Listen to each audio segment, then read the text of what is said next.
அன்பார்ந்தோர்க்கெல்லாம் என் அன்பு வணக்கங்கள். நீ யாராக இருந்தாலும் எனக்கு ராணியாக வருவாய். என் மனைவியாக அமைவாய். இது யார் யாரை பார்த்து சொன்னது? பிரபஞ்சமே பிரமித்து போகிற பேரழகு வடிவம் எடுத்து ஒரு கன்னி பெண் கங்கை நதியோரத்திலே நின்றிருந்தாள். யார் அவள்? அந்த கங்கையே தான் தங்க மங்கையாக அங்கே நின்று கொண்டிருந்தாள். உயிரை உருக்கி எடுக்கிற அந்த பேரழகு பெண்ணை பார்த்துத்தான் சந்தனு மகாராஜா சொன்னான், நீ யாராக இருந்தாலும் எனக்கு ராணியாவாய், எனக்கு மனைவியாவாய். என் உயிர், என் நாடு, என் செல்வம் எல்லாமே உன்னுடையது. நீ எனக்கு மனைவியாவாய் என்று கேட்டான். அதற்கு சரி, அந்த கேட்ட ராஜா சந்தனு மகாராஜா. யார் அந்த சந்தனு மகாராஜா? கௌரவ பாண்டவர்களுடைய முப்பாட்டன். இப்படி சந்தனு மகாராஜா கேட்டதுடன் கங்காதேவி சொன்னாள், அரசனே, நான் உனக்கு மனைவியாகிறேன். எனக்கு ஒன்றும் அதில் தடை இல்லை. ஆனால் ஒன்று, என்னை பார்த்து நீயோ உன்னை சார்ந்தவர்களோ அரண்மனையிலோ யாரும் என்னை நீ யார், நீ எங்கிருந்து வந்தாய், நீ எப்படிப்பட்டவள், உன் தந்தையார் தாயார், நீ என்ன குலம், எதுவும் என்னிடத்தில் கேட்கக்கூடாது. அது மட்டும் அல்ல, நான் என்ன செய்தாலும் அதை தடுக்கக்கூடாது, ஏன் என்று கேள்வி கேட்கக்கூடாது. நான் என்ன நல்லதோ கெட்டதோ எதுவாக இருந்தாலும் என்னை ஏன் என்று கேள்வி கேட்கக்கூடாது. அதே போல என் மீது பிரியமற்ற அன்பற்ற மொழிகளை பேசக்கூடாது. இதில் எது ஒன்று நடந்தாலும் உடனடியாக நான் உன்னை விட்டுவிட்டு சென்று விடுவேன். இதற்கு நீ சம்மதம் என்றால் நான் உனக்கு மனைவியாகிறேன் என்று கங்காதேவி சொல்லுகிறாள். அவளுடைய அழகிலே மயங்கி போயிருந்த, நாடே தருகிறேன், செல்வத்தையே தருகிறேன், என் உயிரையே தருகிறேன் என்கிற அளவிற்கு அவளுடைய அழகிலே மயங்கி கிடந்தான் என்றால், அவ என்ன சொன்னாலும் சரின்னு சொல்லுவா. சத்தியமா பண்ணி கொடுத்துட்றான். நீ உன்னை எதுவுமே கேட்க மாட்டேன், சத்தியம் நீ எனக்கு பொண்டாட்டியா வந்தா சரி. அவன் ஓகே சொல்ற, கூட்டிட்டு போய் கணவன் மனைவியாக வாழுகிறார்கள். அவளும் அருமையான மனைவியாக, மனதுக்கு பிடித்தவளாக, அடக்கமானவளாக, ஒடுக்கமானவளாக, பணிவானவளாக, பண்பானவளாக, கணவனின் மனம் நோகாமல் நடந்து கொள்ளுகிற நல்ல பெண் மனைவியாக, நல்ல பெண் மனைவியாக நடந்து கொள்ளுகிறார். இவன் இதயத்தில் மகிழ்ச்சி பொங்குகிறது, குளிர்ந்து போகிறான். அப்போ காலத்தின் ஓட்டமே தெரியாமல் 2 பேரும் இன்பவானில் மிதக்கிறார்கள். மகிழ்ச்சி கடலில் நீந்துகிறார்கள். காலம் செல்லுகிறது, குழந்தைகள் பிறக்கிறது. ஒரு குழந்தை பிறக்கிறது. குழந்தை பிறந்தவுடன் அந்த குழந்தையை தூக்கி கொண்டு கங்காதேவி போகிறாள். போய் கங்கை ஆற்றில் வீசி எறிந்துவிட்டு கலகலவென்று சிரித்து கொண்டே வருகிறாள் அரண்மனைக்கு. இவன் அப்படியே அதிர்ந்து போயிடுறான். என்னடா குழந்தை பிறந்தி கொண்டு போய் ஆத்துக்குள்ள வீசி எறிஞ்சிட்டு சிரிச்சுட்டே வர்றான்ட்டு. ஆனா ஏதாவது கேட்டா போயிடுவாளே. அப்படியே மாபாதக செயலா இருக்கு. மனசுக்குள்ள புடுங்கிக்கிட்டே இருக்கிறான். காலம் செல்லுகிறது. மறுபடியும் குழந்தை பிறக்கிறது, மறுபடியும் குழந்தை பிறக்குது. குழந்தை பிறக்கிறப்பெல்லாம் அந்த குழந்தை கொண்டு போய் வேகமா போற, குழந்தை பிறந்தோட அந்த குழந்தை எடுத்துட்டு வேகமா போற, ஆத்துக்குள்ள அப்படி வீசி எரிஞ்சிட்டு அப்படியே சிரிச்சுக்கிட்டு சந்தோஷமா அரண்மனைக்கு வர்றான். இவனுக்கு குறையெல்லாம் நடுங்குது. யாரா இவா, எங்க இருக்கிறா வந்தா, என்ன பேய் பிசாசா, மோகினி பிசாசா, இவன் என்ன மனுஷிதானவா இல்ல ராட்சசியா, உலகமே மயங்கர இந்த மாலை நேரத்துல மறைகிற அந்த செஞ்சூரியன் இருக்கிறாரே, வட்ட வடிவாக செக்க செவேர்ந்து அழகு சூரியன், அப்படி ஒரு உலகமே மயங்கர அழகியா இருக்கிறா. அவனை செய்யறது போற கொலகார சண்டாளியை அப்படி செய்யறாளேடான்னு கொதிக்கிறான். இப்படி ஒவ்வொரு குழந்தைய கொண்டு போய் ஆத்துக்குள்ள வீசி கொண்டுட்டு வர்றாளேன்னு அப்படியே தவிக்கிறாங்க. என்னடா என்னடா பொண்ணு இவனுக்கு புரிய மாட்டேங்குது. 7வது குழந்தை அதை கொண்டு போற, ஆத்துக்குள்ள வீசா, வீசிட்டு பொண்ணு எரிஞ்சிட்டு அவள் சிரிச்சு சந்தோஷம் வர்றான்.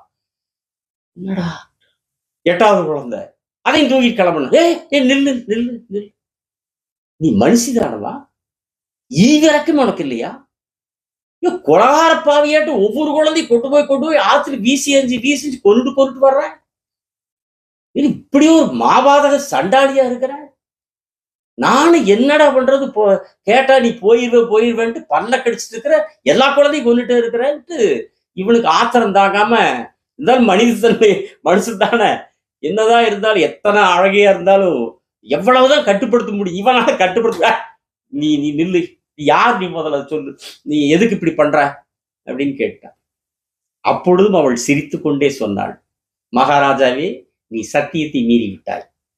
சொன்ன சொல்லை நீ காப்பாற்றவில்லை. நான் உன்னை விட்டு போகிறேன். இப்பொழுது சொல்கிறேன், கேள். நான் யார் என்பதை தெரிந்து கொள். நான் தான் கங்காதேவியான தேவதை. முனிவர்கள் ரிஷிகளெல்லாம் போற்றக்கூடிய கங்கை நான் தான். வசிஷ்ட மகரிஷியினுடைய சாபத்தால் அஷ்டவசுக்களாகிய 8 தேவர்கள் இந்த பூமியில் மனிதர்களாக பிறப்பதற்காக சாபம் பெற்றார்கள்.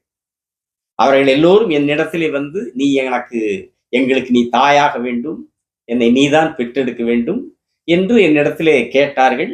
நான் அவர்களுடைய வேண்டுகோளை ஏற்று பெண் வடிவம் எடுத்தேன், உன்னை அடைந்தேன். உன் மூலமாக இந்த 8 குழந்தைகளை பெற்றேன்.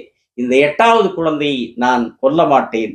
கொஞ்ச காலம் இந்த குழந்தையை வளர்த்து ஆளாக்கி உன்னிடத்தில் ஒப்படைக்கிறேன். நான் செல்கிறேன் மகாராஜா என்று சொல்லிவிட்டு மறைந்து விடுகிறார்.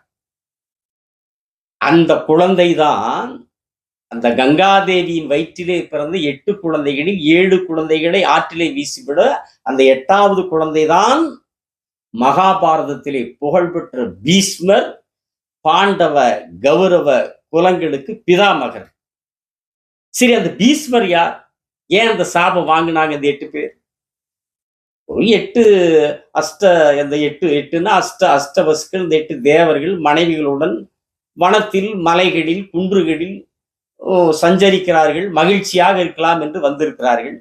அந்த பகுதியில் வசிஷ்டருடைய தவச்சாலை இருக்கிறது, ஆசிரமம் இருக்கிறது. அவர் எங்கோ வெளியே சென்றிருக்கிறார்.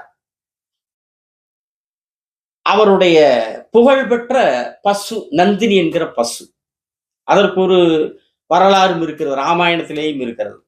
அந்த பசு மேய்ந்து கொண்டிருக்கிறது. அந்த பசுவனுடைய அழகை பார்த்து இந்த தேவர்கள் எல்லாம் ரசித்து வியந்து மகிழ்ந்து பேசிக் கொண்டிருக்கிறார்கள். அந்த பசுக்களிலுடைய ஒருத்தனுடைய மனைவி அந்த பசு தனக்கு வேண்டும் என்று கேட்கிறாள். அவனுடைய பெயர் பிரபாசன். அந்த பசு நம்மளுக்கு எதுக்கு? அந்த பசுவனுடைய பயன் நமக்கு என்னவாக போகிறது? அந்த பசுவனுடைய பாலை குடித்தால் மன்னர்கள் வேண்டுமானால் பாக்கியம் அடைவார்கள். நாம் தேவர்கள், நமக்கு அந்த பசுவினால் ஆக வேண்டியது ஒண்ணும் கிடையாது. அது வேண்டாம். அது வசிஷ்டருக்குரியது. இந்த வனத்திற்குரிய ஒரு வசிஷ்டர். அப்புறம் அவருடைய கோபத்துக்கு நம்ம ஆளாயிருவோம், வேண்டாம் அப்படின்னு சொல்றான். இல்ல, நான் இது எனக்காக கேட்கல. எனக்கு பூலோகத்துல எனக்கு மனுஷ தோழி ஒருத்தி இருக்கிறா. நான் அவளுக்கு இந்த பசுவை கொடுக்கணும். எனக்கு அது கண்டிப்பா வேணும். நீங்க எனக்கு இது பிடிச்சிட்டு கொடுத்து கொண்டு வாங்க. எனக்கு இதை விட ஒரு பிரியமோ ஒரு ஆசையோ இல்லை. எனக்காக நீங்க இதை கூட செய்ய மாட்டீங்களா? எனக்கு கண்டிப்பா வேணும். வசிஷ்டு வர்றதுக்குள்ள கொண்டு போயிடலாம். பிடிச்சு கொடுங்கன்னு கொஞ்சரா கெஞ்சரா வற்புறுத்தரா தொல்லை தாங்க முடியாம பசுவை கொண்டு போயிடுறாங்க. வசிஷ்டர் ஆசிரமத்துக்கு வர்றாரு. அவருடைய நித்திய கர்மம், பூஜை புனஸ்காரம் செய்யறதுக்கு பசுவை வச்சு பண்ணுவார். பசுவை பார்க்கிறாரு, காணோம். தவ ஞானத்தால் தெரிஞ்சுக்கிறார் என்ன நடந்துச்சுன்னு. அப்புறம் என்ன, முனிவர்களுக்கு தப்புன்னா தான் பட்டார்னு கோபம் பொங்குமே, உடனே சாபம் வந்துருமல்லவா. பசுவை கொண்டு போனவர்கள் பூலோகத்தில் மனிதர்களாக பிறக்கட்டும் சாபம் கொடுத்துறாங்க. சாபம் அவங்கள போய் எட்டுது. நினைச்சமேன்னு பறந்து அடிச்சுட்டு எல்லாம் ஓடியாடுறாங்க. அந்த 8 தேவர்கள் வந்து அவர் கால் விழுந்து கெஞ்சி, சாமி விட்டுருங்க, இந்த தவத்தை திரும்பி வாங்கிக்காங்க. நினைச்சோம், இருந்தாலும் கம்பல் பண்ற, ரொம்ப வற்புறுத்துறாளே, நாங்க செஞ்சிட்டோம் அப்படின்னு கேட்கிற. தவத்தை திருப்பி எல்லாம் என்னால் எடுக்க முடியாது. வேண்டுமானால் ஒண்ணு பண்றேன், அதுல ஒரு விமோசனம் தரும், ஒரு பரிவர்த்தனை தர்றேன், ஒரு பரிமாற்றம் தர்றேன். ஆனா இந்த பசுவை கொண்டு போன பிரபாசன் பூலோகத்துல நீண்ட காலம் வாழ்ந்துதான் ஆக வேண்டும். ஆனால் அவன் புகழோடு வாழ்வான். மற்ற 7 பேரும் நீங்கள் பிறந்த உடனேயே இறந்து விடுவீர்கள், மனித வாழ்க்கையிலிருந்து விடுதலை அடைந்து விடுவீர்கள் என்று சொல்லி சாபத்தில் ஒரு திருத்தத்தை தருகிறான். இந்த அளவுக்காக தப்பிச்சமேடா சாமின்ட்டு எல்லா வசுக்களும் ஓடுறாங்க. இங்க கங்காதேவி கிட்ட போறாங்க. தாயே, நீதான் எங்களை பெத்தெடுக்கணும், எங்களுக்கு தாயா வரணும், நீ உடனடியா பூலோகத்துக்கு போய் ஒரு நல்லவனா ஒருத்தனை புருஷனாக அடைந்து எங்களை பெற்றெடுக்க கொண்டு போய் நீ ஆற்றுக்குள்ளே வீசிவிட வேண்டும் என்று கங்காதேவியிடத்திலே வேண்டுகோள் விடுக்கிறார்கள்.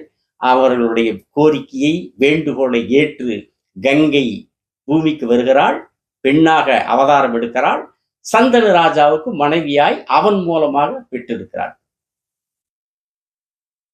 இவள் கங்கை இந்த 8வது குழந்தையோட போன உடனே அதுக்கப்புறம் இந்த பெண் சுகமே வேண்டான்னு வெறுத்து ஒதுங்கி அவன் பாட்டுல அவனுடைய நாட்டை நல்லா ஆண்டுட்டு ராஜ்ய பரிபாலம் பண்ணி வைராகியமா அரசாளுகிற பணியை மட்டும் பார்த்து கொண்டிருக்கிறான்.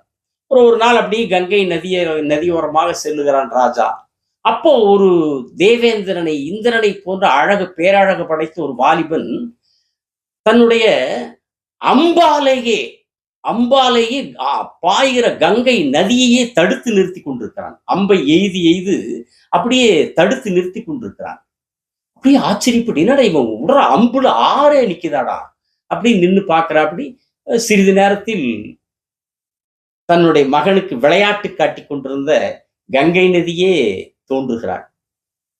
தோன்றி அரசனை பார்த்து சொல்லுகிறாள், ராஜாவே, என்னிடத்திலே நீ பெற்ற 8வது குழந்தை மகன் தேவவிரதன். இவன் எல்லா அஸ்திரங்களையும் படித்து விட்டான். வசிஷ்டரிடத்திலே வேதாந்தங்களை கற்றிருக்கிறான். சுக்கராச்சாரியார் அறிந்த சாஸ்திரங்களை எல்லாம் இவனும் அறிந்திருக்கிறான். சிறந்த வில்லாளன், வீரன், ராஜ நீதி அறிந்தவன் இவன். உன் மகன், நீ அழைத்து செல் என்று சொல்லிவிட்டு, இவளுக்கும் மகன் தானே, மகனை ஆசீர்வாதம் செய்துவிட்டு கங்கை மறைகிறாள். அவன்தான் புகழ்பெற்ற மகாபாரதத்தில் பீஷ்மர். சரி, இந்த இடத்தில் என்னுடைய ஒரு கருத்து.